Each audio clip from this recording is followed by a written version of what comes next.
Fim de Mundial de Clubes com Chelsea campeão do mundo, o primeiro campeão da Copa do Mundo de clubes. Parabéns ao Chelsea, não deve ter Chelsea nenhum me assistindo, pelo menos eu espero isso. Mas depois da vinheta a gente vai falar um pouquinho mais sobre isso.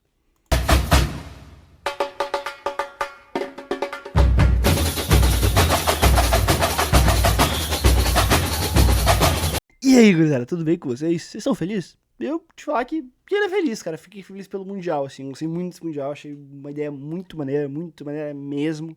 Assim, a união dos brasileiros pra torcer entre nós, por nós, assim. Lógico que chegando no fim do campeonato, cada um vai torcendo porque se interessa mais. Ou seja, os rivais não vão torcer. Os times do Rio, principalmente, não vão torcer pros seus rivais. Então ficava esse negócio, mas durante um bom tempo, assim, todo mundo meio que se uniu. Eu acho que o campeonato pegou preço, tá? Acho que o negócio agora é convencer os europeus a querer jogar, que eles não querem, né? Por causa da calendário, tudo isso. Mas o resto do mundo já comprou o barulho. Já ficou legal. Todo mundo gostou. Então eu achei muito maneiro mesmo. E antes de a gente entrar agora um pouquinho mais na análise tática e técnica do jogo, se inscreve no canal, dá o like, comenta, compartilha. Fala, achou isso? Torcedor do Chelsea, por exemplo, que eu falei aqui no começo, que eu acho que não tem nenhum aqui. Comenta aí, Go Blues, não sei o que, sei lá o que tu vai comentar, comenta alguma coisa, dá tua opinião sobre o jogo, escolheu a minha análise, pô, comenta aí, vamos trocar essa ideia, beleza? Vamos lá. Como que o Chelsea em meia hora acabou com o favorito Paris Saint-Germain? Como que ele fez isso? Eu vou tentar mais ou menos desenhar aqui. O Paris Saint-Germain são os de vermelho, o Chelsea são os de azul. Só para deixar muito claro, para não ter dúvidas. Como o Chelsea fazia isso? Ele tem uma estratégia muito parecida com o que ele fez com o Botafogo fez, inclusive, no jogo contra o próprio Paris Saint-Germain. Né? Era uma estratégia muito parecida. O que acontecia? Caicedo, aqui ó, principalmente nos volantes, tá? A ideia ficava muito parecida, principalmente a gente falar dos volantes aqui, nos setores de meio campo. O Caicedo pegava o João Neves, ele encaixava no João Neves. O Reece James encaixava no Fabian Ruiz. E o Enzo era responsável pelo Vitinho, inclusive quando ele baixava. Quando ele baixava, fazia saída de 3 e os pontas subiam para uma linha mais avançada do Paris, ou por dentro, por fora, para jogar numa linha aqui de meio mesmo. O Vitinho acompanhava o Enzo acompanhava o Vitinho. O João Pedro era responsável pelo zagueiro do lado da bola.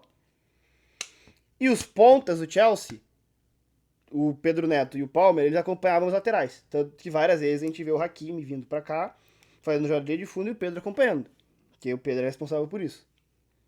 E esse ficou o encaixe, assim como os laterais eram responsáveis pelos pontas. Né?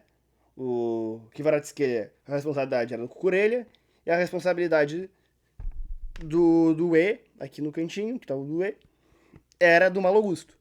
E o Malo Gusto também indo bastante à frente, bem agudo o Malo Augusto.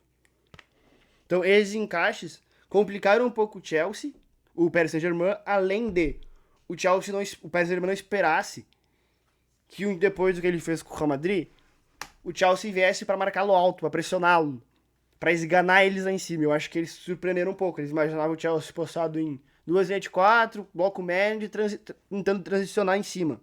Eles não imaginavam um Chelsea desde o minuto 1 ia esganá-los lá em cima, ia tentar pressionar e roubar. E da onde saem os gols? Ele sai principalmente isso aqui, tá? Que o Chelsea com bola, eu já expliquei outras vezes, ele faz mais ou menos isso aqui, né? Ele é mais ou menos isso aqui na última linha, né? A gente tem mais ou menos isso aqui na última linha. E aqui fica o Caicedo, aqui tem o resto dos jogadores, né?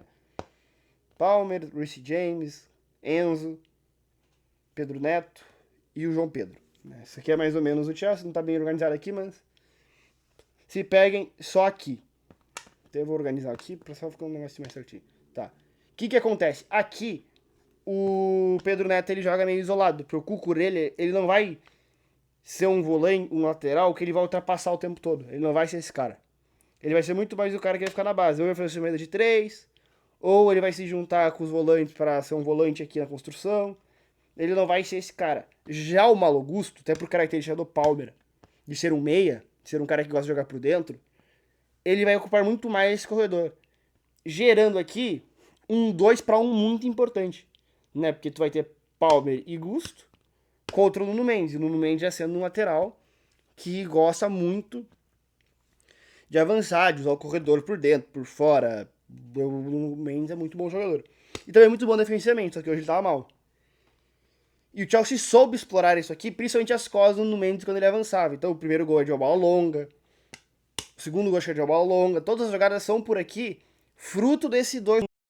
Seja uma bola longa lançada pro Palmer, seja uma bola lançada pro Malo Gusto. Tudo surge das costas do Nuno Mendes. Que eu acho que o Maresca entendeu bem, que era o lado mais fraco. E o Chelsea constrói seu resultado a partir daí. Com 3-0 em 20 e poucos minutos, o recado pro mundo acabou o jogo, assim, numa final. Acabou o primeiro tempo 3-0. Pode acontecer que vire? Pode, porque é futebol, a gente já viu acontecer. Mas é muito difícil. É quase impossível. E daí o segundo tempo ele acaba que se torna muito protocolar, assim, não tem muita graça o segundo tempo. Ele é chato, é tipo assim, o PSG tentando forçar alguma coisa sem ser muito feliz. E o Chelsea na dele, tendo inclusive chance de fazer o 4-0. O Liam Dilip aquele que, pra mim, todo respeito, minha enganação ainda, não entendi o que aquele cara tá fazendo no Chelsea. Mas beleza, tá lá, inglês, não me convence. Perde gol, todos os caras perdem boas chances. O PSG também tem algumas que o Robert Sainz faz muito boa partida hoje. Mas ficou um jogo meio murrinho, assim, porque, pô, 3-0 era muito difícil, cara. Era muito difícil, 3-0. Então ficou um jogo meio chato. No final, a final foi chata. A entidade foi chata pelo outro lado, que daqui a pouco o PSG pudesse escolher o Chelsea. Mas não, foi o Chelsea que escolheu o PSG. Mas do mesmo jeito se tornou uma final sossa, morninha. Porque muito rápido ela foi definida. Mas, pô, parabéns pra caralho pro Chelsea, assim, tipo. Eu acho que daqui uns anos que a gente vai entender o tamanho do que o Chelsea conquistou hoje. Porque se a Copa pegar, como eu tô imaginando que ela vai pegar, já pegou boa parte do mundo, a gente pode estar falando daqui 40 anos um Chelsea que foi o primeiro campeão do principal torneio do mundo daqui 40 anos. Ou pode ser o primeiro e último torneio que a gente vai lembrar, o Chelsea lembra aquele torneio lá que ninguém ganhou? Então, foi o Chelsea, deu. Mas eu acredito que daqui 30, 40 anos, como for o Uruguai na década de 30, que ganhou um Mundial, meu filho, saber o que ele tinha ganho e hoje ele é o maior título do mundo que alguém pode conquistar, pode ser isso pro Chelsea também agora. Então a gente só o tempo vai nos dizer que tamanho terá o Mundial daqui a uns anos, beleza? Tamo junto, deixa teu like, te inscreve, é nóis!